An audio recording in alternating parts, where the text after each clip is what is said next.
All right, guys, it's time for the Next Level Guy Show, a men's interview, interest, and improvement-focused podcast featuring interviews with the greats from all industries to help you better your life.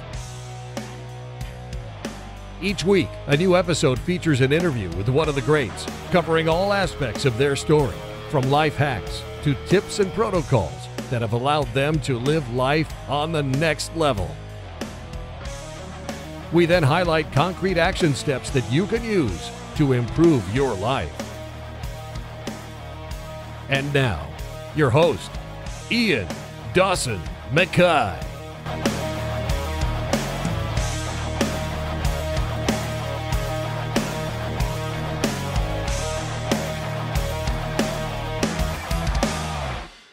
And today's guest is Michael Sartain.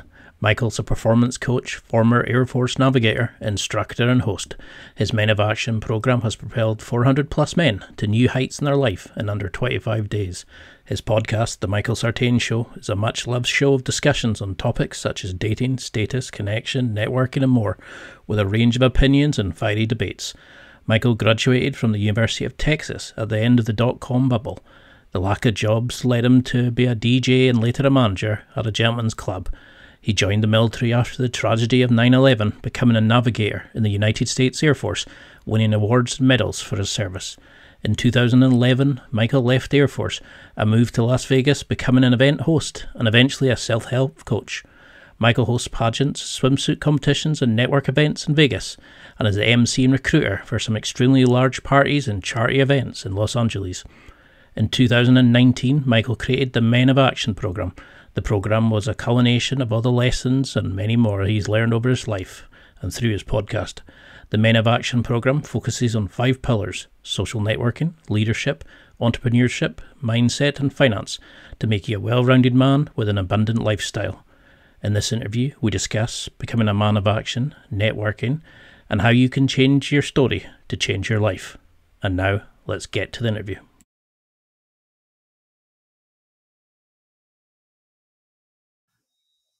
Well, thank you so much for coming on the show. It's an absolute pleasure. I've followed your podcast for a while now, but you have such a unique job description.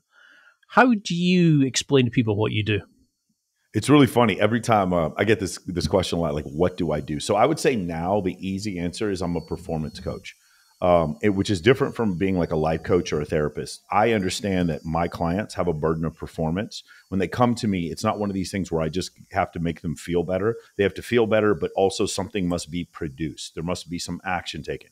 And that action could be that they're improving their communication skills, their networking skills, getting better at their job, getting better at leadership. Or a lot of guys come to me to get better with their dating life. A lot of guys, I have a significant number of guys that have come to me maybe after a divorce and they've been out of the dating scene for a long time. And then they look at Instagram and dating apps, and it doesn't make sense to them. A lot of times they don't get it. It's my job to help you get it. So if you were going to say, probably the top description is that I'm a dating coach. I still work part-time as a quantitative analyst for a fund. And then I have 3 different podcasts that I do. One of the podcasts we're going to turn into a webinar. Just a monthly webinar, but I have the live stream I do on Mondays. I have the Michael Sartain podcast, and then I have Access Vegas that I do. We try to do every Thursday that Rollo and I are both in Las Vegas. And then it's a panel show, much like Whatever or Fresh and Fit, but it's just Las Vegas girls. And we try to keep it a little bit more scientific. I am obsessed with 2 topics in particular, and that's evolutionary psychology and astrophysics. Those are like my 2 biggest hobbies in my life. Unfortunately, not a lot of people want me to teach astrophysics, so I teach evolutionary psychology principles, and then I relate that to dating, intersexual dynamics, like I said, leadership, prestige, social status, communication, networking, those type of skills. I take, what were our evolutionary roots? Why is it that men who have more alignments throughout history, Dr. David Buss, who I quote probably more than anyone, he talks about the concepts that men who had more alignments growing, more social alignments, had more access to resources throughout history and more access to, sexual partners throughout history. The ones who had the best alignments had those things. The people that were closest to the top, those were the individuals who had the most resources that they were granted throughout history. And we still see that same thing today. you guys have probably noticed at some point in your life, you getting picked over for a job or a promotion or for a date, but it wasn't because of how, it wasn't a meritocracy. It wasn't because of how good you were. You got picked over because somebody knew someone, right? Because someone was friends with someone else. And that language of networking, that evolutionary language of networking is something that I teach. Because you talk a lot about like the status of a person, that also makes them attractive. Do you think that's a problem in today's society? Is that we all are now going towards the easy route?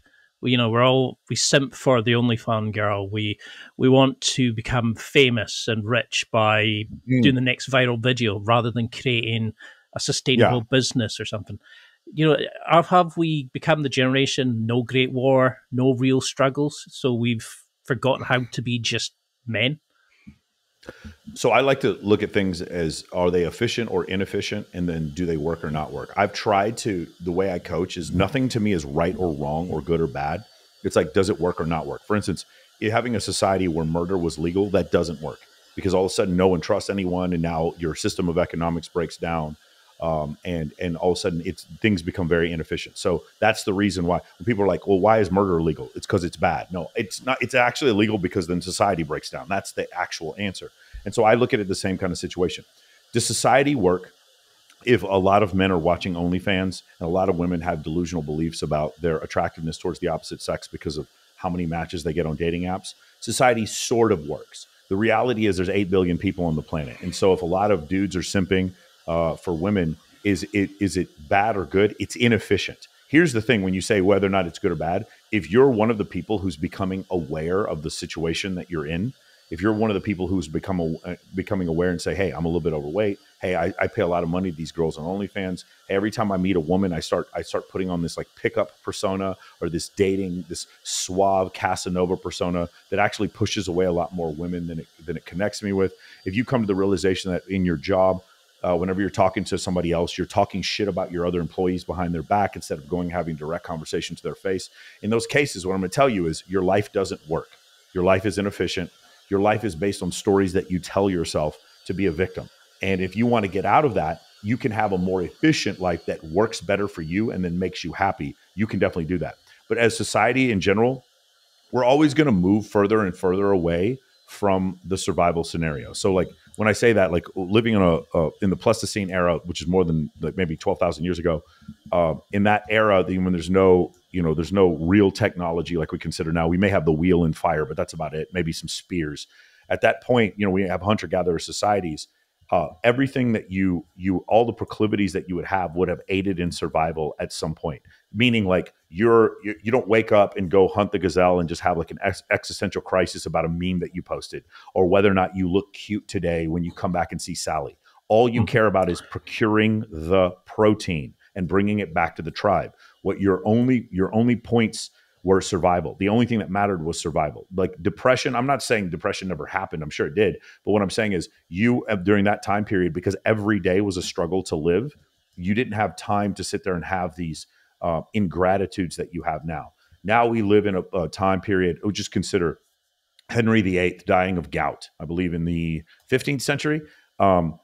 He dies of gout. So the wealthiest man probably on earth, certainly in Europe, the wealthiest man dies of a disease that a homeless person could get cured today.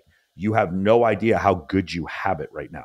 You consider all those soldiers, pre-1949, they'd get shot in the leg or cut, and they'd have to have a limb removed immediately because we didn't have antibiotics like in this country, in the United States until 1937. When you consider the fact that are you in Edinburgh right now? Are you in Scotland somewhere? Glasgow. So like for me to fly to Glasgow, like if I had to fly to Glasgow tomorrow, it wouldn't be that big of a deal. I would just book an airline on this little phone I have and just push some buttons. And then all of a sudden a big fucking tube, like a 180,000 pound tube I'd get into it and it would just take me to Glasgow. And it wouldn't even cost me like half my life savings. It would just be like, it would just be some money that I made. It's when you consider the likelihood, like someone who lived in Glasgow 500 years ago, they're going to make one trip to the US and then that's it. They're not going back. Like that's it, for their whole life. And you consider the idea that before 1850, half of the Earth's population died before the age of 5. Right now, half the Earth's population lives on less than $5 a day. When you have those realizations, and you understand how grateful you should be for the world that you live in. But while you're living in that world, bro, you become so fucking soft. Man, what? Oh God, is the air conditioner? Oh, the air conditioner's up to 79. Oh, what is this? Like, oh my God, I can't believe I had to wait in line at the store today to go buy some item that I'm getting incredibly cheaply that didn't even exist 100 years ago. Like, all we do is complain. And so as we complain, what happens? We have less gratitude. And then biologically, what happens? Our bodies produce less testosterone. Our bodies produce less testosterone. We start losing several masculine features because we're drinking our frappe lattes from Starbucks. Those lattes, the excessive amount of fat is causing our bodies to produce more estrogen. The things that we eat are causing us to like not live as that hunter-gatherer, very efficient, compact man who probably had a very low body fat percentage, that we're getting further and further away from that survival scenario. I guarantee you right now, like for instance, the conversations that we have about gender, which whatever you believe is fine. But my point is we wouldn't have that conversation 200 years from now. The idea that like when we lived in an agrarian society where men had to like, till the soil, the idea that women were like, we want equal rights. I'm like, well, even if we wanted to give them to you, we can't, because you can't do the physical labor that we can do. If the zombies showed up today, we would go very much back into gender roles. But as we get further and further away from a survival scenario, it allows us the privilege of moving away from those gender roles. One of my favorite comments was Mia Khalifa, the former porn star. She said, what I did is not as bad as joining the army. Because when you join the army, you give your body to the government. And I was like, I didn't join the military for you. I joined the military for me. But the problem is when you consider there are men in the military who are violent, who are willing to carve out this cubby hole for her to feel safe to say stupid shit like that. And she doesn't have gratitude for that fact. Instead, she just takes it for granted and then continues to like say whatever she wants, which by the way, she has the right to do so. But she says things that are ignorant, and she doesn't recognize they're ignorant because she has a complete and total lack of gratitude. She says that, she makes a bunch of money on OnlyFans using her old porn name while at the same time saying porn should be illegal. Like the fact that she even has the ability to be that hypocritical, why is that? It's because other violent men came before her to carve out this space where she could be free, where she could be protected by a First Amendment. Make sense? No, I mean, we have this amazing opportunities in life now. We are so open with so many opportunities and capabilities that we can do that would have killed our grandparents, our great-grandparents. And I think we just don't take advantage of that. So why do you think so many guys are sitting there living the finite lifestyle? I'm trying to think of a nicer way of putting it, but just that, they just want to go to the job, come home, sit in the bus, watch porn, go home unhappy. Why are we getting to that? Because I can't think who said it, but you have to get to the point where the pain of changing is yes. not as bad as the pain of where you currently are. Yes.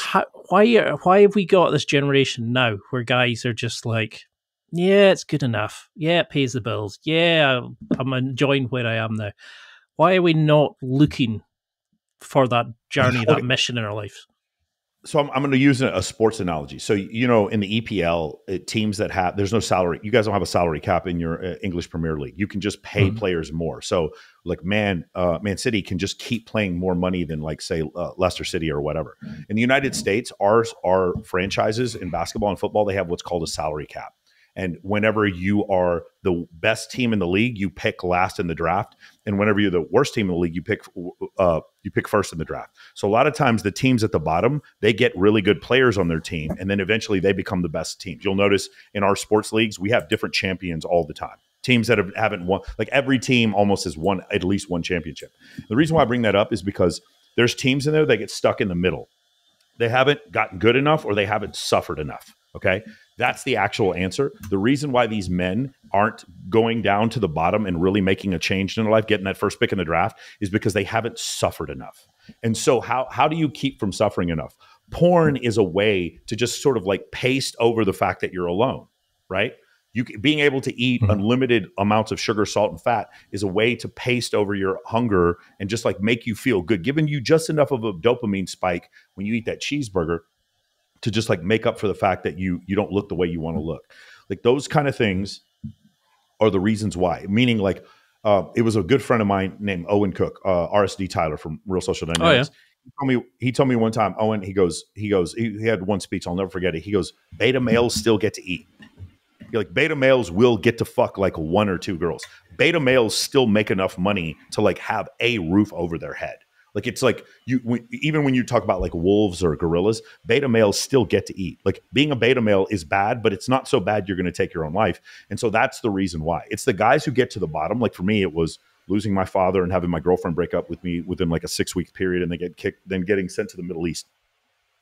That at that point, I was like, I've suffered enough. And so I made a decision to change. So the answer to your question is, we've created a world that has so many diversions. You can divert, like, through porn, video games, movies, radio, television, film.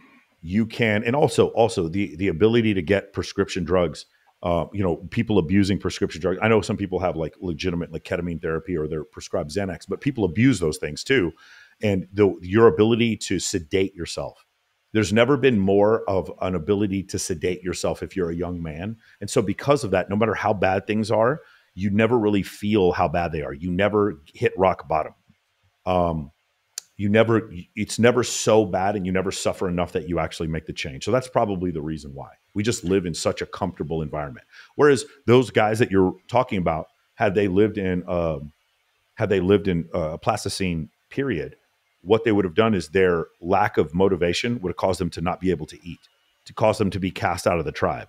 When they talk to these Inuit tribes, these ancestral tribes, even today, they ask the men in the tribes, they're like, why is it that you're going to war? Why is it that you're willing to conduct violence? And the answer is always the same answer: because I want a wife. They know that if they go and they show themselves to be worthy men who are in battle, that they get a wife. In the United States, we don't do that. We go to war because we love our country. But back in these ancestral tribes, that's why they did it. That necessity, like, I have to go work and kill and protect and provision and build in order to get a wife. We've completely lost that motivation. And I'm not even saying it's a good thing or a bad thing. What I'm telling you is that's why men were different back then. They knew I needed to have a productive farm in order for me to be worthy of having a woman to stay there and for me to provide for her. And then we have lots of children. You consider, I mean, this is the same thing in an agrarian society when you were growing up, is when I was, is the concept of like men having several children, right? Like, families were huge back then. You started to see couples, they would have 14, 15 kids. And why would they have that? They would have all those kids because of the fact that they needed more people they need more physical labor on the farm. So we live in a very different time now, where people are having their first child at 29, 30 years old. That is very, very different. And do you think that's then when people start coming to see you, is when they have their own pain point, when it actually tips that scale? That when they get divorced, when they lose their job, because to be honest, I'm a bit like that just now. I've just taken sort of severance from my current job, finishing in a few months. Broke up with my ex-girlfriend, and I'm feeling that urge, that push to kind of go out and do more. I want to take this show and do far more with it and help people and change. And I was thinking, but what? And I was speaking to friends, and they were like, oh, I just watch TV most nights. And I couldn't imagine that. But now I know that I've put in like over 200 interviews. And I'm still feeling like I'm just touching the surface. What do you see guys coming to you? Is it when they come with that divorce, when they've been cheated on, when they've lost like a family member? What is that pain point, and how do you start working with a client at that point? Well, you have to think about what is the thing that all of us have in common, and everyone you've ever met has in common, is that we are the result of an unchained broken of reproduction. Like, we are the result. So what is it? It's like your parents successfully replicated their grandparents, great-grandparents, going all the way back until that you get to the point to where, like, we aren't even humans anymore. We're talking like Australopithecus at that point. So when you consider that, what is the thing that every one of our ancestors did successfully? They met a mate, and then they had sex with that mate, and then they produced children. So when you think about what our proclivities would be as Homo sapiens, it would be everything we do, our haircut, the way we talk, how we live, the comfortability of our life would be in service of that one idea, right? What was the original question? Well, it's how most people come to you after a big event in their Oh, life, yeah, like the a pain life point. event. Yeah, the pain point, sorry. So if you would consider that since all our proclivities are based around that idea of replication, then the biggest pain points we would ever feel are a lack of that replication or something that disturbs that replication. So a girl breaking up with you, if you were talking about like for a man, what are the strongest feelings a man feels? Male jealousy is one of the strongest feelings. And how do we know? Because it's one of the leading causes of murder. It's one of the leading causes of homicide throughout history, is men being jealous of other men, or men trying to take land resources and fertile other women from other countries. Genghis Khan being an example. Something like 1.5% of all Asian men have Genghis Khan's Y chromosome right now. At one point, I believe Genghis Khan had killed 10% of the human population, some crazy number like that. And so when you consider that concept, that's the reason why. So so what are the things that can get men to hit rock bottom? Well, if you were to look, there's a certain demographic of men that is 8 times more likely to take their own life, and that is men over the age of, I believe, 40 or 50. I believe it might be 40 that have been divorced and then lost everything financially. So you lost everything financially because you lost your job, whatever. Your wife divorces you. At that point, also, maybe you don't get to see your kids as often. Those men are the single highest cohort of individuals that may take their own life. So if you want to ask, what's the most common rock bottom? That's the one. I was in a relationship, things were good, I had financial troubles, and then all of a sudden, my wife left me. That's it. And then, of course, in the United States, like if you have a skill set, you can get out of those financial troubles. If you have something to offer the workforce, especially some of these guys, they're smart men. They get back on their feet, but their wife's already left them, and they have trouble getting to see their kids. They're back on their feet. They have their money problem solved. And when they get to that situation, it's like they still feel really horrible because the life that they wanted, the real thing that they wanted, is not there for them anymore. Their wife is left, and then they don't get the chance to see their kids. So infidelity, I would say infidelity, and then also just like divorce are 2 of the things that get guys to rock bottom. There are a few other things.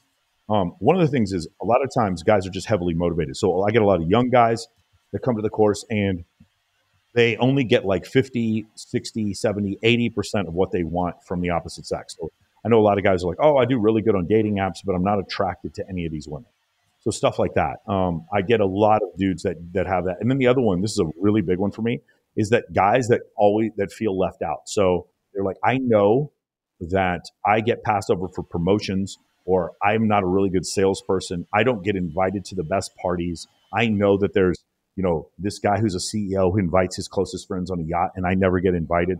An example is like I go to pretty much every weekend. I go to Dan Bilzerian's house to play paintball. When I'm there, some of the guys there are either like MMA champions or guys that are worth $100 million. Like everybody, I was playing paintball with Steve Aoki the other day.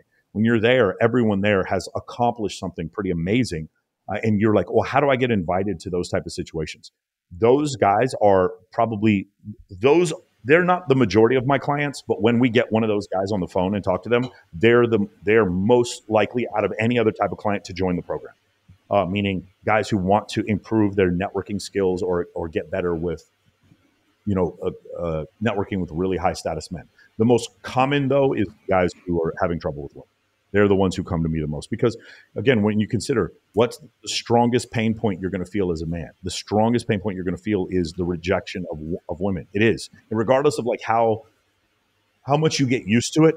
Even Dan Bilzerian in his book, this guy had been with 2,000 women, and he talks about 2 or 3, or there's like 4 women in there. He talks about that broke his heart, and so like, how is that possible if you have that much validation for women? It's like, well, because it's a very, very evolved, deep. The evolutionary adaptation that we have as men to want validation from the opposite sex. So that's a lot of times where the main pain point comes from. It definitely makes a lot of sense, because if you said to me, what's holding you back? What's stopping you becoming the next level of where I want to be? I would go, I would stutter my way through some bullshit answer. But if you said, tell me about the girlfriend you broke up with or your first love, Yes. I could give you every single detail, and it'd be like a knife down the back. Why, when we're starting to make that change, how do you work with somebody to get them to actually understand the limiting blocks that are actually holding them back? Because I'm assuming you don't break down jealousy, comparison. You actually deal with changing the person as a whole. Yeah. If you know how they say, like, what gets measured gets managed. Yeah. How do you even get them to start to understand what's holding them back before they even start looking at fixing it? So I have a pretty big advantage there. When I first started the program, the main thing that I would use was me. I would say, well, this is an example of something, because I'd had a lot of clients, but the best example of someone who wasn't getting what they wanted and was able to fix it was me. So I was always using myself as an example. Now, because I've had 1,600 guys through the course, whenever I have, like, say, an Indian guy who's short, who says, oh, this won't work for me because I like white women and they don't like Indian guys, I show him 12 Indian guys that are in the course that are short, that are all doing really well with white women. And then I ask the guy the question, I say, what is the story that he's not telling himself that you're telling yourself right now? Yeah. He's having success and he's in the same situation. So again, initially I only had myself as an example. And now, because I have 1,600 clients, if you go on moamentoring.com and you sign up for a demo, we'll actually show you 200 video testimonials of guys who've taken my course and then had incredible success with it. So whatever it is, whatever the trope is, it's the guy who, like, I can't make money because the world's against me. I'm really bad at speaking. Hey, Michael, what do? I'm an introvert. Hey, Michael, I'm an African-American guy and I only want to date white women. Hey, Michael, whatever the thing is, there's all kinds of tropes. Hey, Michael, I'm overweight. Hey, Michael, I'm too old. Too old is a big one. That one's crazy to me. I just can't even. Let me tell you something, guys. I have never had more women like come after me than when I turned 46. Never. And when I'm 55, I'll probably even have even more. And I know there's these guys, these blue pill guys are like, that's not true. It's like, if you stay in shape and you stay at the peak of your game, and probably I would recommend testosterone replacement therapy. If you do that, you will never be more attractive in your life than when you're a fully functioning, like well-placed, competent, fit man who has a little bit of gray hair. Women go fucking nuts for that. It is absolutely true. Look at Clooney, look at Brad Pitt, look at The Rock. Over 50, women still find them attractive. Now, women don't find most men over 50 attractive because most men over 50 are obese. So that's the reason why. So it's just one of those situations where you have to, you look at that and then you say, okay, this is where I can improve, and this is the kind of improvements that I can expect. But the way I get them out of their head is I show them multiple examples of people who have succeeded, who are in exactly their situation. And I ask them this question: what is the story he's not telling himself that you're telling yourself? And then all of a sudden they can go inside themselves and be like, okay, there is a story I'm telling themselves. Getting people to recognize that they tell themselves stories and those stories dictate their behavior is really hard to do when those people have a big ego. But if you have ever met like a delusional guy, like a guy who's delusionally confident with women, he gets women he's not supposed to get. And a guy who's delusionally confident with sales, he ends up pulling off sales that he shouldn't be able to pull off, because he's telling himself the story that he's better at sales or better with women than he actually is. And then the results follow. So it's one of these crazy things as human beings. You guys can look up the placebo effect if you want to, that in psychology, but it's like, if you continually tell yourself these stories, now you can do so to the point where, like, you can hurt yourself, right? I'm telling myself I'm a cardiologist and I try to do heart surgery on someone, then I end up killing them, right? Because I don't have the competency and the experience to do this thing that I believe I have the intelligence to do. But there's also Dunning-Kruger effect, where you have like a little bit of knowledge in a certain area, so you think it makes you an expert in that area. Like Mark Cuban talking about finance is a great example. Mark Cuban he says things that are like woefully incorrect, but because he's a billionaire, he thinks that he can do that, or he thinks he can run a basketball team. And I'm a Mavericks fan, so that's the reason why I'm saying that. Those type of situations, those things happen, and then you can like learn to overcome them. But the story you tell yourself, that's the most important thing. Because it harks back to like when I interviewed Brent Smith. I can't remember how he described himself, but a lifestyle coach maybe. And I remember him saying that, and that was the first time somebody had ever said, you can change your story at any point. You just tell yourself it's a different story, and you can stop all the programming. And I remember thinking, that's just garbage, and I could feel myself fighting against it, because it then made me realize I can make the difference. It's not things holding me back, it's me holding myself back. And do you think that's the beauty of things like pickup and all the change in male self-improvement over the last 20 years has been that pickup introduced guys to becoming the prize, taking girls off the pedestal, making them realize they were better, they could be better? I think male improvement did that. I don't know that pickup did that. I think one of the problems that I've had with pickup in general is that because there's so much, even it was actually Owen who said this. He goes, think about the term itself, pickup. That means I'm going to go try to get something that I don't have. Men coming from a place of lack. I actually do think, I think really good pickup instructors did really good jobs, but pickup in general as a whole actually hurt men because it caused men to like believe this more aggressive style of direct game with women was something that was better instead of understanding how to manufacture attraction. And because pickup, especially in the early days, was totally devoid of any kind of social circle understanding. And for the longest time, they had no concept of how social media worked. You'll notice like pickup coaches now are teaching guys how to like take pictures for their Instagram. They're like 15 years too late. I think in those cases, I think not pedestalizing women was something that came more from like the male self-improvement space, more maybe from the manosphere than from pickup specifically. I think what pickup did do is that it helped a lot of guys who were stuck in the house get out and get over their approach anxiety. That is one thing pickup absolutely did do. But I think the strategies afterwards were just like more along the lines of either I need to be very direct with women, which, you know, this is something a lot of people don't understand. Women don't sleep with you because of your intent. Pickup guys were like showing intent to women. Women don't sleep with you because of your intent. They sleep with you because of your status. And so understanding how status hierarchies work, that was a function of social circle game, which was something that came along much later. And I think it's more of like a software update to pickup. Pickup worked really well back from like, say, 2001 to 2010. I think pickup worked fantastically well. But once 2011 happened and Instagram came out, then people were able to show massive amounts of status with low perceived effort. What happened was there was the entire dating market tilted toward this small group of men that were able to show all this stat. I mean, Dan Bilzerian being probably the biggest example back in 2012. When that started happening, then pickup started working less. Also, women stopped going out as much. You'll notice like the most beautiful women don't go to clubs nearly to the level that they did 20 years ago because they can get all their validation through Instagram and OnlyFans.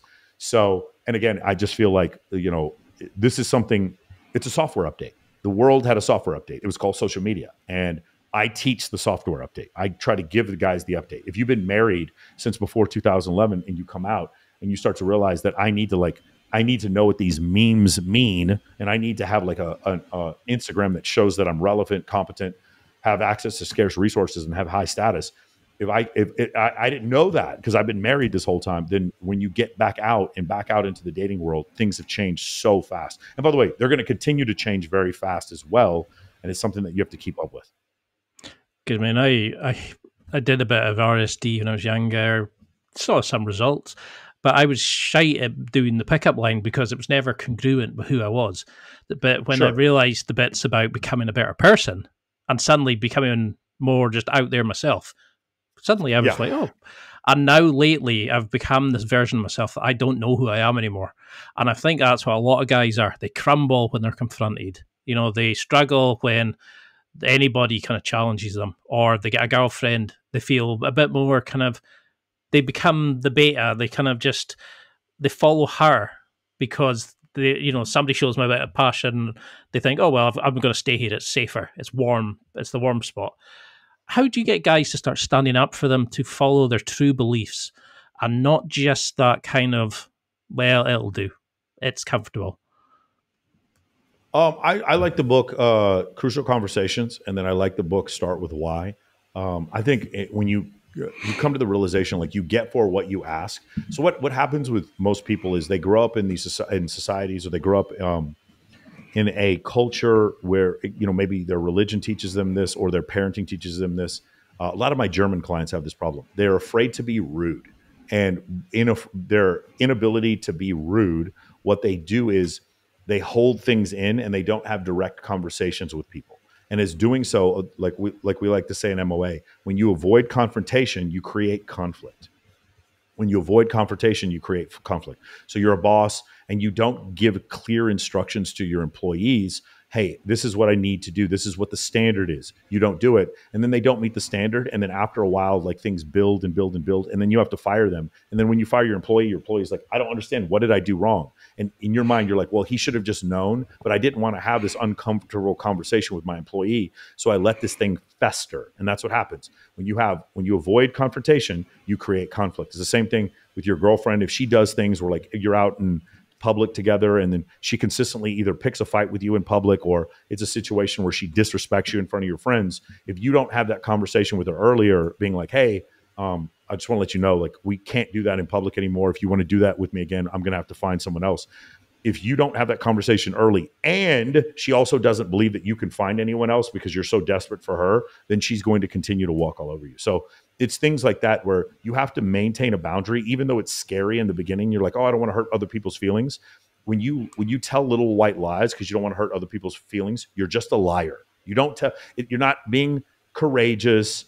You're not noble for avoiding confrontation. You're just a liar. So being able to have direct conversations with people, and this is something that I think we've done really well in my company, is that the three of us, the three partners, when one of us does something wrong, the other two are not afraid to, sit there and give them the criticism. And so that's been really helpful. Having those conversations, you're going to get a more productive life. Sitting down with your partner, sitting down with your coworkers and saying, these are the expectations I have. And if we can't meet these expectations, I love you guys. It's nothing personal, but I'm going to find another job or I'm going to find another partner. And when you do that, it's really crazy what happens, because instead of them feeling like you're manipulating them, they feel like for the first time, they're like, I have clear direction. I understand the direction that I need to go. And it makes things way easier when you have that. Because that's what I was really impressed with, was in your ethos, you talked about having a clear, concise voice and having those difficult discussions that, that you were ready to stand up for what you believed in. I mean, there was times in the podcast that I didn't always, agree with certain things, but I could see, that you were coming and saying exactly what you felt, what you agreed with. And then I started thinking, is that my ego talking, or is that myself? Is that, is what he's saying is true, and I just don't like it because it challenges a belief I held? And that's what I liked about your podcast, was that it actually gets you to think outside by having these different voices in the different areas. It opens it up into more of a thought-provoking conversation rather than an echo chamber that some of the other podcasts that I've listened to recently. But when you've got somebody, are you teaching them to start working on themselves, or becoming and transforming their social circle? Or does opening in social and becoming the local celebrity, does that kind of create and resolve the problems that a lot of these guys are holding on to? So you can't really have a great social circle without working on yourself. One of the great gifts we have as men is that the things that we do as men, competing with each other, becoming gaining more information so that we can become more competent and more skilled. We do these things so that we can become more useful to other people, because we can make more money. And in the end, why are we doing this? We're doing this because we want acceptance from the opposite sex. So in our quest as men, in our journey as men, in order to try to, be more, to gain higher sexual status, in our quest to do that, we become better people. Now, not often, not always. Sometimes you'll have guys they'll become narcissists and they'll become abusive, and they'll do that in order to gain sexual status. But most of us, we want to work hard and become useful. We want to become protectors, provisioners, providers for our partner. And in order to do that, we become better human beings. So now in social circle, this is a great example where it's like, I need to become a better communicator. I need to look better on camera. I need to have pauses in between my words. I need to stop mumbling and using so many verbal crutches to become a better speaker. I want to be a better conversationalist. So I read more books, and now I have infinite things to have discussions on. I become a better listener, and I learn how to get people to open up to me, personally as an interviewer. And then whenever I have a problem, I develop problem solving skills. For me, it's like, I'm going to read several books, maybe take a course on it, maybe watch several YouTube videos and find other like-minded people who've had similar problems that they've overcome. And then I'm going to become a problem solver that way. Sounds to me like in building my life in total, and including also my diet and exercise, in building my life in total, I've become someone that other people want to network with. And by doing that, I become better at social circle. And by getting better at social circle, I become more attractive to the opposite sex. So me improving myself makes me more attractive to the opposite sex. So when you say, do you worry about becoming more attractive to the opposite sex or improving yourself? The answer is, you have to improve yourself. In a social circle context, you have to improve yourself in order to become attractive to the opposite sex. So they're not mutually exclusive. So what sort of challenges would you have a person who's coming? Would you want them just to be reading more, to be to doing some, I think Carl Jung used to call it the shadow work? Are you getting them to kind of challenge the stories through journaling? How do you start working with somebody to start making that initial change to breaking that blocks down? Yeah, so I have my course is it's several dozen modules. I have them go through the course, and then I have one-on-one calls with other guys that are not one-on-one calls, group calls that we do every Tuesday at 4 p.m. PST, where we have hundreds of other guys that are going through the same journey, and they can draw information and inspiration from one another. Then I have a book list. It's about 30 books that I recommend the guys read. There's a group of 6 podcast interviews that I've done that are required that I want all of them to watch, including me interviewing Dr. David Buss, the evolutionary psychologist. And then we have these infield almost boot camps here where we teach how to get the best out of life. So there's like, we have schoolwork, we have social media work where we go to different locations and take pictures to fix your social media. And then we have the guys going out and doing cold approach, but not cold approach like pickup, cold approach to build a social circle.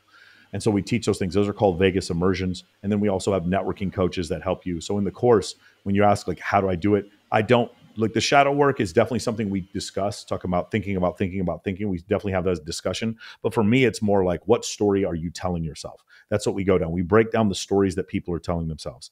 We explain, like I explained to them, who's the most popular person in the world today? Let's just say you think it's, The Rock or not Lionel Messi or whoever you think it is, whoever the most important, the most famous person in the world is. Then ask yourself the question, how did The Rock affect your life today? And you'd be like, well, he didn't. And then you look back and you say, well, you're not that famous. You're not as famous as The Rock. So how did you affect anyone else's life? And you're like, oh, I didn't. And it's like, okay, well then stop worrying about what other people think about you. Stop telling yourself these things and giving yourself these limiting beliefs, because most people have limiting beliefs because they're way too concerned about what other people think about them. But if you realized how little other people think about you at all, it would be so gratifying and so liberating that it would force you to take action. And so you're a fan of gratitude and journaling? Because I found that once I stopped, when I literally took up my phone and every day would write out 3 things I was grateful for in my life, not just food and water, but actually the bus is empty, or my car started quickly after de-icing, or whatever it was, you start noticing the positives in your life. And I think we get so used to hearing negative and we bitch and we moan that a lot of guys are just like, oh, everything's going against me and it's everybody else's fault. But when you actually start seeing we have got a lot of great stuff in our life. And I do like the concept you talk about where success leaves clues. How can we start using that to see the guys that have done these amazing things? Because there was that graphic, the AHA graphic, where it was about guys the guy who invented IKEA because he couldn't get a table in his car. So he decided to build flat pack. There was a guy that made ramen noodles, but became a billionaire because he realized that there was not a quick meal he could make when he was hungry to get to work. So there's all these guys doing these things at such later in life, changing the world. They did it, but how can we start seeing the success that others use and understanding it and using it in our own lives? So we'll just talk first off when it comes to business in general. In business in general, this is one of the easier ones to look at because there's so many people who've made a lot of money and they've either been interviewed by someone or they are biographies about them or they're a case study in someone else's books. If you want to get really good at sales, for instance, you can listen to Jordan Belfort, you can listen to Russell Brunson, you can listen to Alex Hormozi, you can listen to Jeremy Miner, you can listen to Cole Gordon. There's so many people that you can go to for advice there. And what you'll see is when you start listening to them, you're going to hear a lot of the things they say are the same. Remember, I said success leaves clues. Successful people, what you'll find is that while there are different ways of being successful, a lot of times the most successful people, you're going to see a lot of things in common. They're going to have an abundance mentality. They're generally not going to be hyper jealous people. They're going to be people trying to maybe, like, for instance, I love paying my employees. I've noticed that successful people, when they have employees, they like to pay their employees. Because when they pay their employees, especially their employees that work on commission, they're improving their lives. Those people stay. They don't have a lot of turnover, and which helps the job. It helps the company, it helps the firm. So for us, I love the fact that I am paying my employees so much because, and this is just something that I've seen from working with other people that are very successful. The understanding the concept of scalability. There's a great book on this called Buy Back Your Time by Dan Martell. And it goes over the concept like you hire people to give you back your time. not people to help you scale. When you hire people to buy back your time, you become more and more efficient with your time, doing things that give you energy and doing things that build the business. So these are clues that people leave. The ability to, if you want to sell something, you need to have an offer that's so good that other people feel stupid for saying no to it. Like what Alex Hormozi says. You're going to see when you talk to a lot of these people who are hyper successful, like my friends Brandon McElroy and Weston Korka, they make $10 million a month on TikTok ads. My friends Kevin Pern and my friend Daniel, the guys who own V-Shreds, those guys make, so Nick Daniels and Kevin Pern, those guys make maybe $25 million a month from selling concepts on V-Shreds. When I talk to my friend Lynn Oding, he's a successful Hollywood producer and director. When I talk to my friend, I know Pascal Mawad, who owns Mawad Jewelries. I know Peter Sosluski, who owns Wish. Several of these guys, when they get into the $100 million range, my friend, the guy who created Full House, Jeff Franklin, is a good buddy of mine. And this guy's worth a lot of money. How did he get to that point? Because he was able to solve a problem. And what you'll see with all these guys is you'll see a very common thread with all of them, where they understood the scalability and the concept of solving a problem. And that's how they became outrageously wealthy. That's what I mean by success leaves clues. You'll notice a lot of crossover when you read about Elon Musk and when you read about Steve Jobs, because success leaves clues.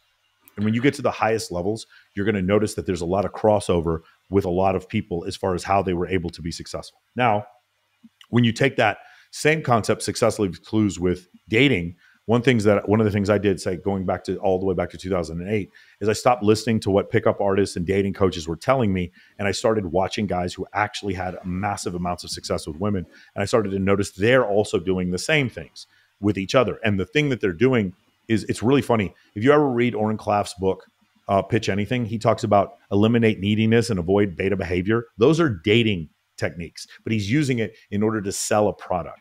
And what you'll find is that the highest levels of sales and the highest levels of networking, the highest levels of dating, they're the same pieces of advice that you get for both. Again, success leaves clues. So I would only pay attention to guys that I saw having success with women, and I stopped paying less attention to what dating coaches and pickup artists told me, and I started having way more success myself. So that's what you do. You, over time, just consider being a scout, like for a sports team. You start seeing the most talented players, the Lionel Messi or the Luka Doncic, and you start saying, okay, what did these guys look like when they were 13, 14, 15 years old? And you make an avatar in your mind of what that was like. Then when you go out and you scout other players, you're like, oh, he's got the same traits that Michael Jordan had when he was in college. He's got the same traits that Luka Doncic had when he was playing for Real Madrid. Like, you start to see those things, and then because success leaves clues, it was like, okay, that's the guy I want to take first in the draft. That's the guy I want to come work for me. Oh, I see. These are my 3 top sales guys, and they have these personality traits, and you start to mimic those personality traits, which makes you even more efficient and more successful over time. It's time for a quick break. There are millions of potential products to buy, so how do you know which ones are worth your hard-earned money? Simple. You go to nextlevelguy.com/affiliates and explore those that will transform and improve your life. You'll find deals, listener exclusives, and special offers with some great companies. Recommendations are 100% honest and only on items Ian has tried or believes in. The companies showcased will make you a better man in all areas of your life. Simply go to nextlevelguy.com/affiliates and level up. So how would you start going about that? Because you're an avid reader. You've got a great book list on your website.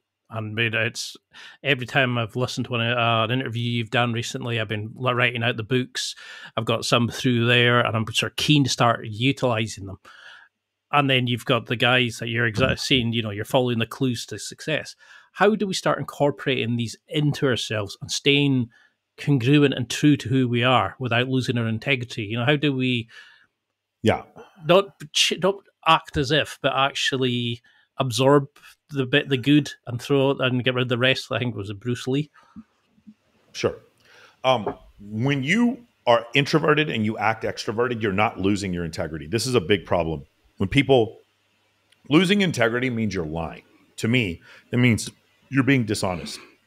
Like, for instance, if you don't work heavy with animal rescue, but all of a sudden you help an animal rescue, you're not losing your integrity. because that's might not be your main mission. You're still helping the world, so it's okay. And so, for instance, one of the things I see often is guys, I have a lot of clients who are introverted, and I teach them how to project louder, and so they sound extroverted. In their mind, they're like, oh, this isn't who I am. I feel try hard for doing this. It's like, well, no, that's not integrity. Being louder is not a function of integrity. Improving your social media is not a function of integrity. So a lot of people are like, this doesn't feel authentic. It's like, well, improvement, if you aren't successful and I give you a technique to become successful, it's always going to feel weird.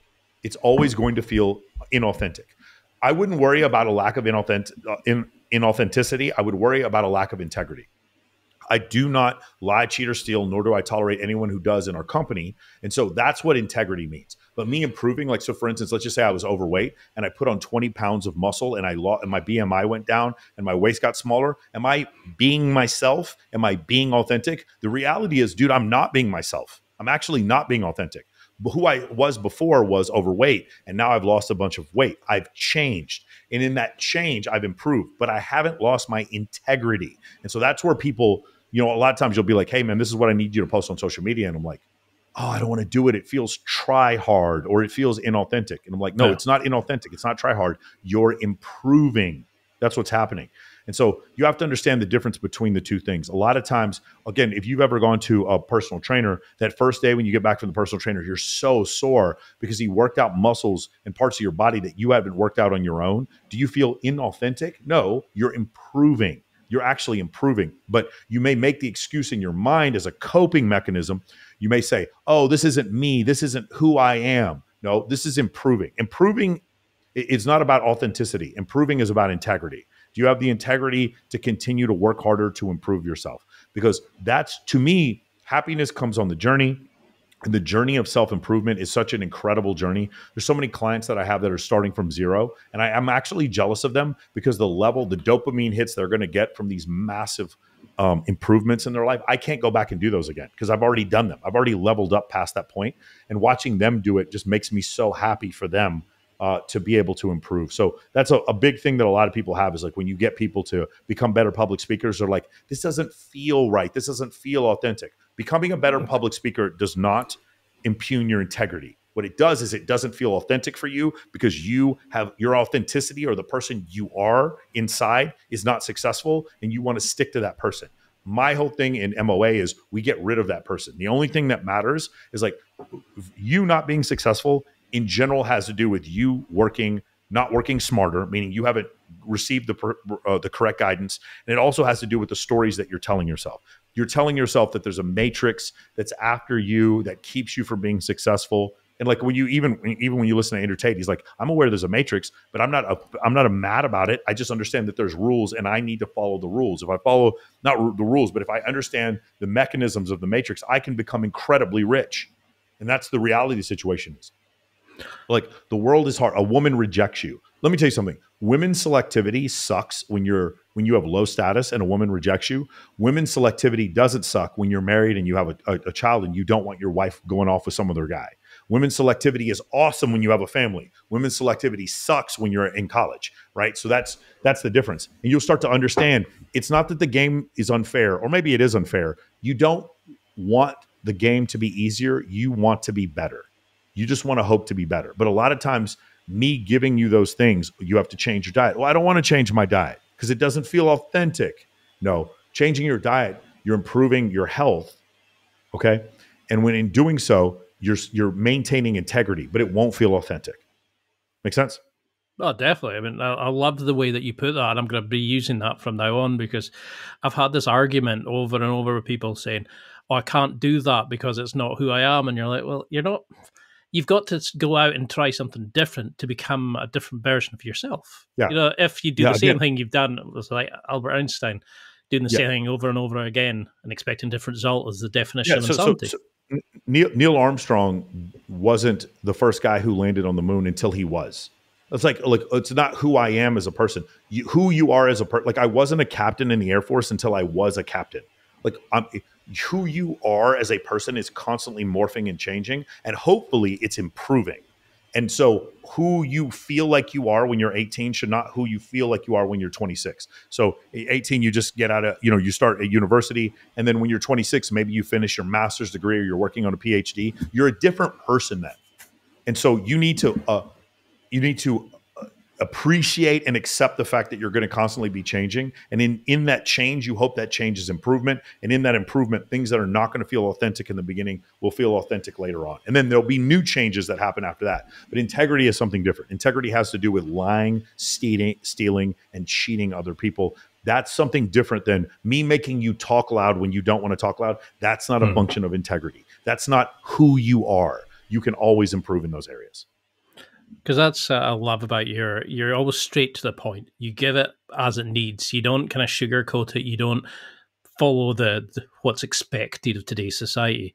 Was that why you created the podcast? Do you think that you needed to have these conversations, to give people, because you're very intellectually curious, that you want to have the hard conversations, but you want to learn and grow as a person and obviously help your clients. But was that the inspiration behind the podcast, or was it a moment that you felt like you needed to get your voice out there? Yeah, there was the moment. It's like a lot of people are surprised when I explain what happened. There was a girl who I used to date, and she just started lying to me about a bunch of shit. And actually, at first, I didn't care, but she cost me a job. And I remember the whole thing with Joe Rogan. You remember when he got impugned on social media for saying the N-word? And he was saying it to like he was saying it because he was quoting Paul Mooney at the time. But because Joe Rogan had done these 3-hour podcasts, you couldn't take him out of context. And all these black comedians came to his defense. All these black comedians came to his defense. And the reason they came to his defense is because they understood authentically who he was as a person. And I realized that you could take me out of context if you wanted to, but if I did a 2 or 3 hour podcast, you could no longer take me out of context anymore. And so that's why I started the context. I started the context because I was never going to let there be a narrative about me that wasn't controlled by me. And you'll see that, like, even when people, there's one guy in particular, he's got a lot of problems internally, but he makes a different video about me like once every week or something like that. And the thing is, those videos, and I'm sure he probably doesn't even realize this, every time he makes one of those videos, I get more clients, because what happens is he tries to take me out of context, which causes people to then go look at my brand. And when they do, and they can see me in context, they start to quickly see that he's lying, and it actually gets me a lot more clients. Because when I said, like, I was interviewing you, I think somebody said, he's friends with the Tates. And I was like, and what does that mean? It doesn't say anything about him as a person. They were immediately, he's interviewed Sterling Cooper. And it's like, well, so have I. Yeah. But your friend, it was that logic of like, must be bad because I've been told it's bad. And I was like, well, that makes no sense. You can't judge somebody on something that you've heard or something that someone else has said, and we're so quick to do that on social media nowadays. And well, how about this? You just made the quote with Bruce Lee. Take the good and not the bad. I don't think Andrew's guilty. I don't think Andrew Tate's guilty. But regardless of whether or not he's guilty, if you think that you're so good at public speaking that you couldn't learn something from listening to Andrew Tate, you're a moron. No one listening to this is as good at public speaking as Andrew Tate. So if you don't think you can take lessons from that, and I do all the time, like I pay very close attention to like the meta information that he's, or the subtle pieces of inference that he puts in his communication. I pay very close attention to what he does because I like to study people who are successful. And as a public speaker, as a communicator, Andrew Tate got more famous faster than anyone maybe in the history of the world. No one got more famous faster than he did because of his ability to communicate ideas. And so even if you disagree with his ideas, you should be able to study. Like, for instance, I was in the U.S. military. We studied Robert E. Lee and Erwin Rommel, but both of those people were horrible racists. I can recognize they were racist, and at the same time recognize that they were both fantastic military commanders. So it's like what you said with the Bruce Lee thing. You take the pieces that work, and then you leave the rest behind. I have some friends of mine that are magnificently successful, but they cheat on their wives, and they have horrible like drug problems. I want to learn the successful part, but I don't want to cheat on my wife or have the drug problem. You can still do those things. You can separate the art from the artist. Well, that's my argument from the start, was that you can learn something from everybody, but there's always bits you want to say, keep that, throw away. I wouldn't want to do that. And that's the sad thing about it, is people are now so kind of in this camp or that camp. We're not willing to actually sit and speak to people. So do you think then that that's the biggest problem with guys now? We follow on social media that, we consume rather than create. We're not willing to have the difficult conversations, to go and do the charity work, to help whatever like mission is in our statement. Do you think we need to have our own kind of great war, or to have a mission in life to kind of to do now? Is there's no longer that ritual from boyhood to manhood? We need to kind of find. If you're just talking about men in general, would it be better for them if they had some like massive struggle that helped them improve? Yes. The part that we have to remember was what I just said before, which is life. The whole goal, a lot of times when people come up with things like,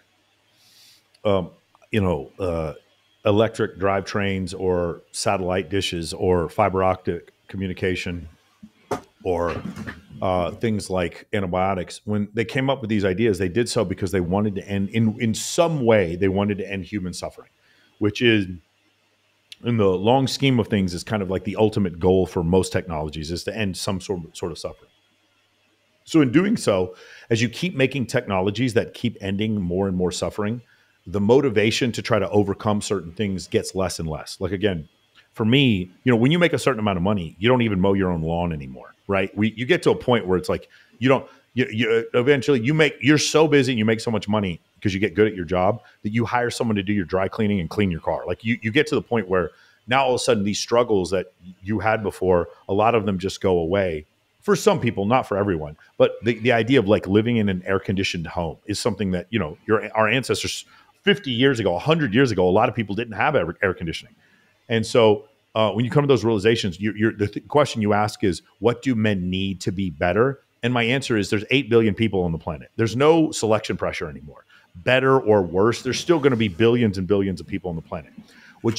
Men in general, I can't answer that question. I've never tried to create a movement. Rollo, my co-host, he's trying to create more of a movement. I'm trying to create more of the Navy SEALs, the Delta Force, right? The British SAS. Like I'm trying to create the Green Berets. I'm trying to create a small group of men. I'm not trying to steer the Titanic away from the iceberg, but I am putting you on the in the lifeboat. I am the lifeboat. I'm trying to pick a small group of men who want to make that change. And here's the ultimate irony, is that as the world continues to give more and more bad advice to men about them not being vulnerable enough, as the world continues to give more and more bad advice, then my advice in contrary to that becomes more and more effective. Does that make sense? If I'm the only guy who knows how to maintain masculine boundaries and knows how to talk to women to make them laugh in a room full of guys who've been taught to become more vulnerable and don't know how to have face-to-face communication with women, not only am I attractive, I become more attractive in comparison to them. And so that's what's happened, is my clients even have more success because in comparison to the way other men are taught through big tech, the media, their church, and their family, they're consistently taught bad advice about being showing way too much interest to women early on. As long as they continue to get that bad advice over and over again, then me in contrast to them is going to look better and better. I have a friend of mine. He's like, there's this thing called the goal pill, the Christ pill. So he's not red pill, he's not black pill, he's not purple pill, he's not pink pill. He's the Christ pill. He's the goal pill. And one of the things he says is, he goes, I'm going to teach my kids to eat right, to read a ton of books, to play sports, to say yes, ma'am, and no, ma'am. He goes, my kids are going to look like fucking superheroes compared to kids 20 years from now. And that's the truth. So if you're hearing this and you're like, Michael, how do we change the world? I don't know how to change the world. I can keep putting my message out on social media, but a lot of people don't really care. Like I don't have millions of subs, and I never will, because my message is about improvement. Improvement is a very boring subject. Male improvement is a boring subject. Talking about men being a victim is a very exciting subject. And so people who talk about the victimization of men, they will grow much faster than I will. But male improvement is a boring subject. going step by step and doing the work is a boring subject. Speed of implementation, suspension of disbelief, determination and obsession. These are boring subjects in general. So that's the reason why my channel is never going to explode in growth, because I teach you the step-by-step incremental 10,000 hour way to become improved. And so a lot of people aren't going to like that. But if that's what you're into, then when you learn those skills, you're going to look like a superhero in comparison to this younger generation that just lies. I don't know how else to say it, but they're just liars. They rent the Lambo, they buy the fake watch, they tell you they're successful when they're not. They take pictures on jets to try to make it look like they have a private jet. They're just like, they're constantly like, and you'll see the same thing. Women who are getting their trips paid to go to Ibiza, to go to Monaco, to go to Burning Man, to go to Art Basel, to go to, whatever, to go to Coachella. And really they have a sugar daddy who's paying for them, making other people believe that they paid for it themselves. Those kind of things, people stealing from their investors, people running Bitcoin scams, crypto scams, Forex scams. That's what I'm seeing this newer generation. They seem to be obsessed with getting as much status and clout as they can without working for it. And so my clients look like fucking superheroes compared to those people, because we have integrity and we actually take the time to read the books. Like, consider, I ask my clients, every one of my clients, to read 30 books in 1 year, this collection of 30 books that will change their life. Most of the people that you see on there that are running Facebook ads, they've not read 30 books in their whole life.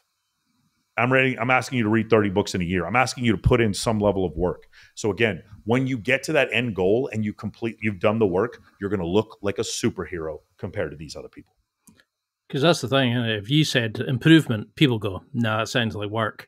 But victimization, that gives them an excuse to stay where they are. That's a justification to say, "Well, I'm being held down by this guy." It's like you're saying, it's holding that story that lets them stay where they are. And could you then use the concept? I know you talk about the local celebrity in your coaching.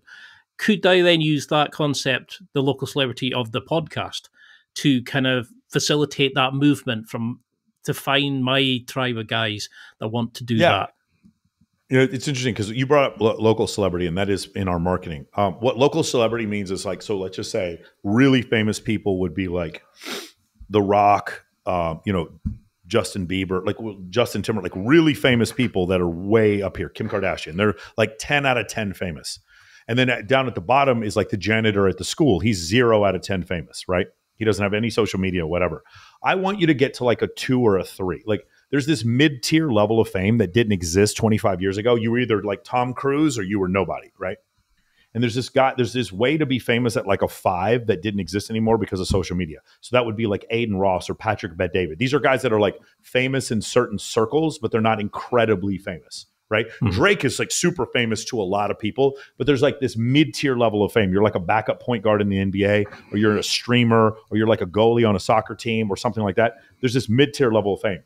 Just below that is what I would consider local celebrity. So local celebrity means this. When you go out in Glasgow, every single restaurant owner knows your face. Every pretty girl in Glasgow has at least seen your face on social media, but just in your like local area. And when you throw events or even your birthday party in Glasgow, the girls are like, I can't miss Ian's event. I can't miss going. I have to go to that event.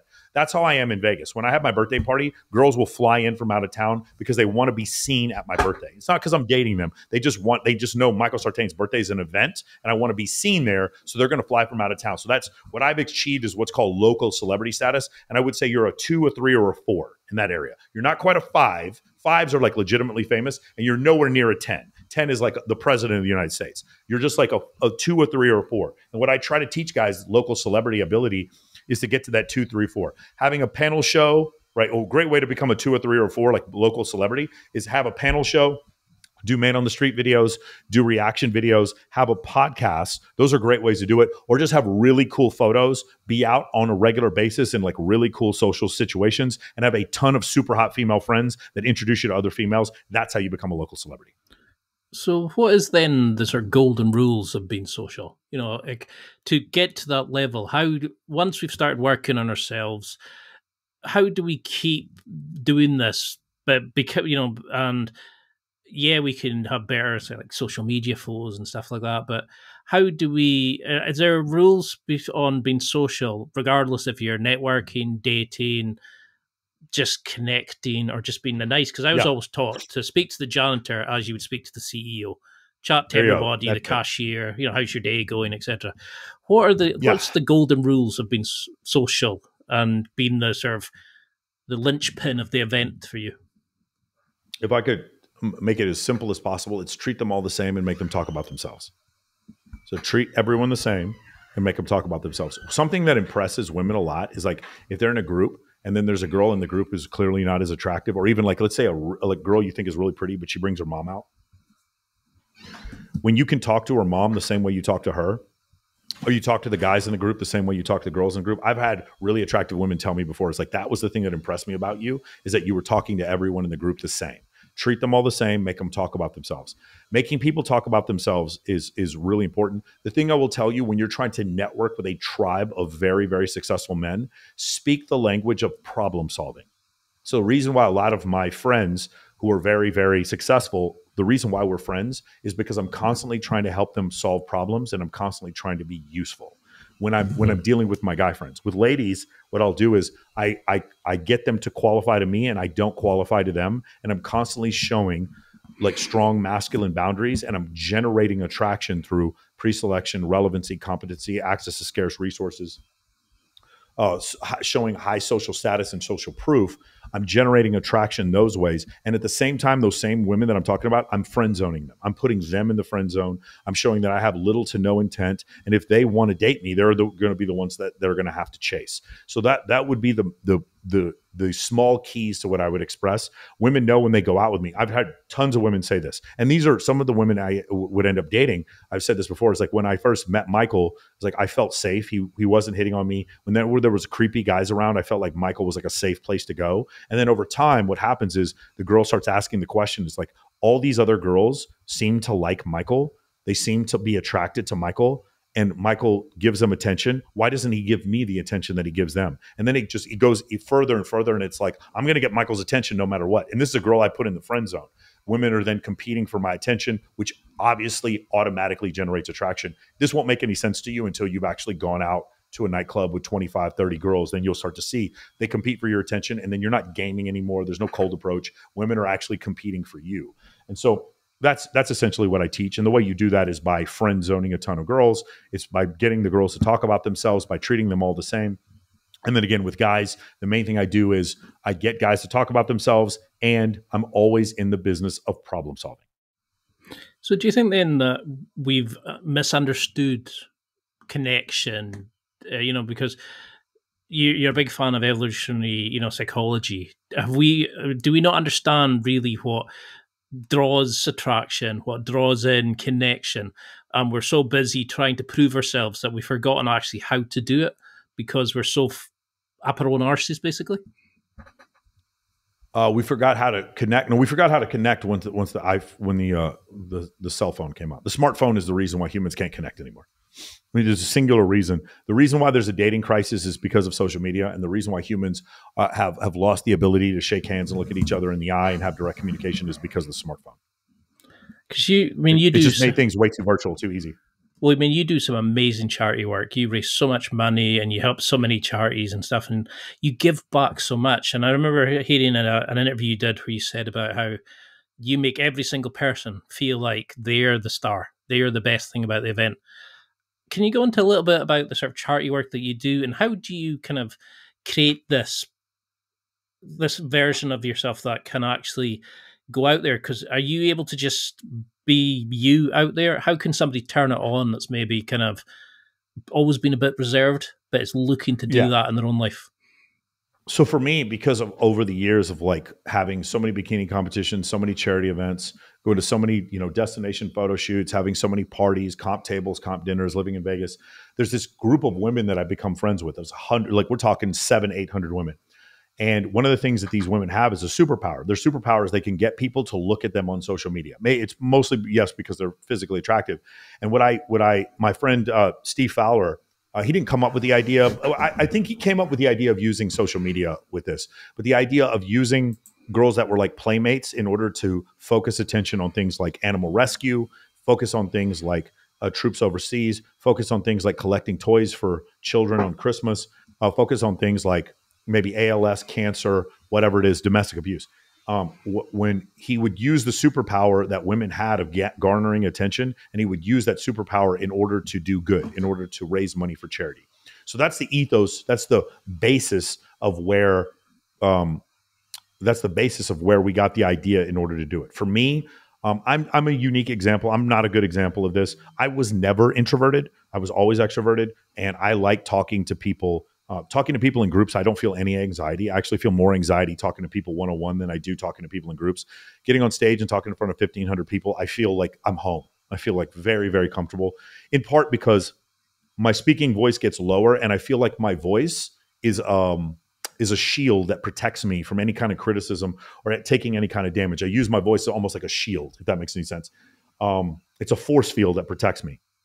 So for me to turn it on, turn it off. The other thing is, if you've ever hung out with me and talked to me, you'll see that the guy who does the interviews on the red carpet is very similar to the guy who you meet when you talk to. It's like one, authentic like situation all the time. So I think that's probably the easiest way for me to explain it. Is like, I love talking. I've changed in my mind public speaking into something that's very, very positive. So is there a way that you can, if you weren't, say, that person, or you were kind of getting into that, how would you kind of turn it on? Is there a practice that you get guys like Tim Ferriss used to have? You go out and lie down on the ground to get over that kind of worry about what people are thinking about you, or the social anxiety. Yeah. Is there something that you would work with a client who kind of maybe came to you and said, I'm terrified of being that social animal? The thing is, with the techniques, I've seen these ones where you lay down on the ground and you start barking at people, stuff like that. The problem with that is that it while it does get you over worrying about what other people think, it also kind of doesn't calibrate you. Like, you still need to be calibrated while you also at the same time don't have the anxiety of worrying about what other people think. Those two things are not mutually exclusive. So you want to calibrate yourself. So I recommend, if you're going to do the thing where you lay down in the street, do it once. Like, you don't have to do it over and over again. What's more important though is having gratitude, and then also coming to the realization. I remember I used to go out in Las Vegas when I first moved here, and I would see these guys that were up at these dance floor tables, or the promoters or hosts or whatever, and they always had like this stoic look on their face. And I was like, man, those guys have all the answers. Those guys are living a great life. And then later on, when I started throwing events at those same clubs, those guys would come up to me and ask me questions. And then I came to the realization, oh, they're just as insecure as I am. They're all going through the same thing. When you come to that realization that the people who are criticizing you are just as insecure as you are, then it's like you can lose that sense of judgment. I just don't worry about people projecting their own insecurities on me. I used to get mad about it. I used to like respond to every comment. And now I was like, oh, I understand you've had a really rough day.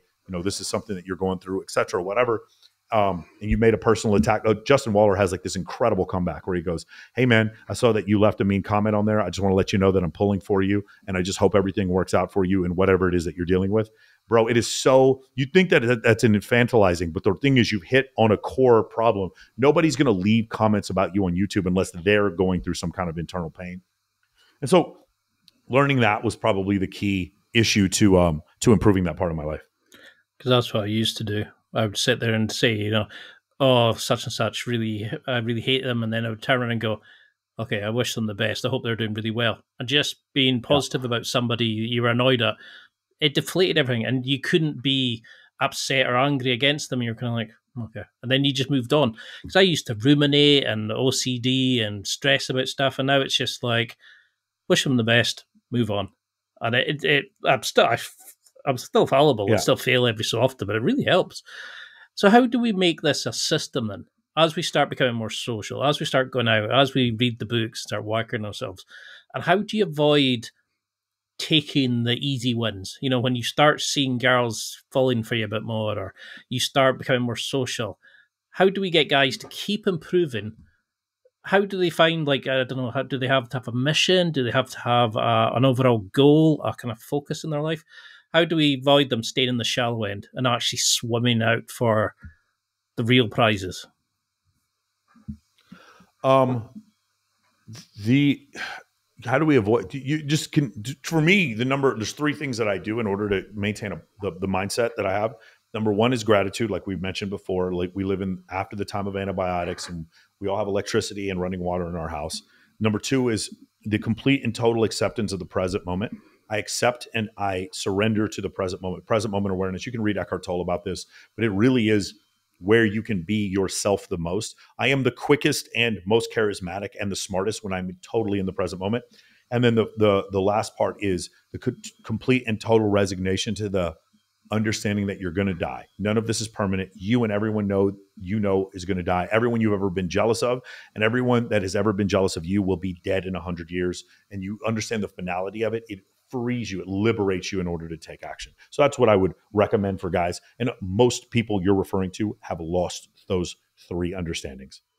Have you ever seen that Memento Mori? It's Memento Mori. That's the third one that I was talking about. The sheet where it shows you the little squares, and every week you shade one off, and you work out from the day that you're, roughly, I think it's 80 years, and each week the passes you shade off a part of your life, and you realize how little you have left of life once you're 30, 40, and it is scary. It's terrifying.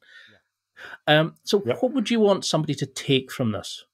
Because we've kind of gone around a lot of topics. I would love to have you on and go into sort of different areas, but what would you want people to take from this as a kind of an understanding or a statement of intent to live their life with?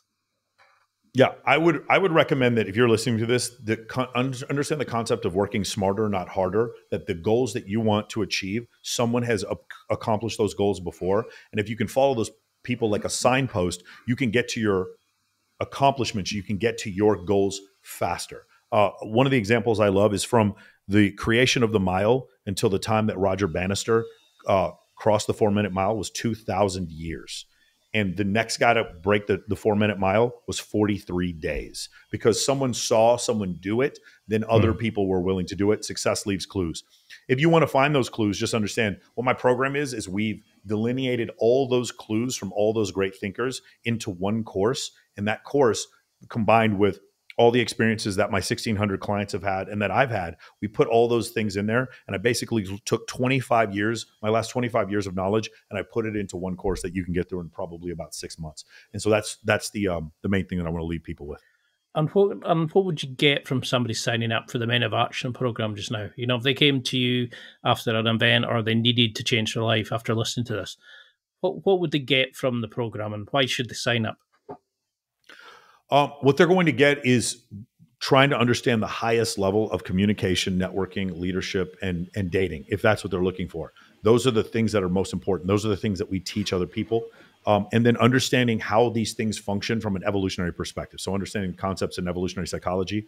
And then, there's very, very actionable thing. We're in what I like to consider the worst part of self-improvement. The best part of self-improvement, or the easiest part of self-improvement to teach, is mindset. We don't teach mindset. We teach you how to take action. And when you take these actions are what cause you to become a more improved, wholesome, a more holistically improved human being, is by taking these actions. So we teach you this through social networking, high status networking. We teach you event planning, evolutionary psychology. We teach you leadership, entrepreneurship. We teach you a winning mindset, and we teach you critical thinking. These are actually the names of the pillars in Men of Action. So we go over those things. And at the end, each person takes a different thing away from it, but I've never had someone complete the course not tell me, thank you, this was probably the most life-changing course I've ever taken. Well, I'd love to have you back on and to do another one and really kind of go into each of the areas. But until then, how can people find you? How can we follow along this journey and become part of this movement? Yeah, the easiest way is to go to Michael Sartain on Instagram. Just write me, leave me a note, and I'll give you access to our free school group. You can go in there. I think there's 4,400 guys in there right now. And in there, they'll have a schedule of all the events that we do, the in real life events, the virtual events that we have going on. And there's tons of resources. There's 200 testimonials in there. There's Instagram testimonials, so you can see what your IG should look like.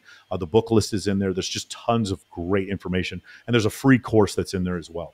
If you're interested in actually joining Men of Action, you want to learn more, then go to MOA Mentoring. So for Men of Action, MOAmentoring.com. You'll pop up. You'll see there's a video on there that kind of describes what the course is.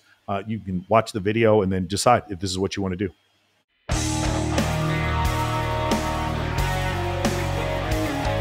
Well, that's it for another week. And thank you for listening. It's now time to take what you've learned and use it to develop and enhance your life with the key points mentioned. Listen, try it, embrace it. use it, and crush it. Now's your time to hit that next level in your life. If you liked this episode, then please leave a comment on the show notes or a review of the show on your podcast platform. Everything helps evolve the show. Until next week, keep seeking the next level in your life.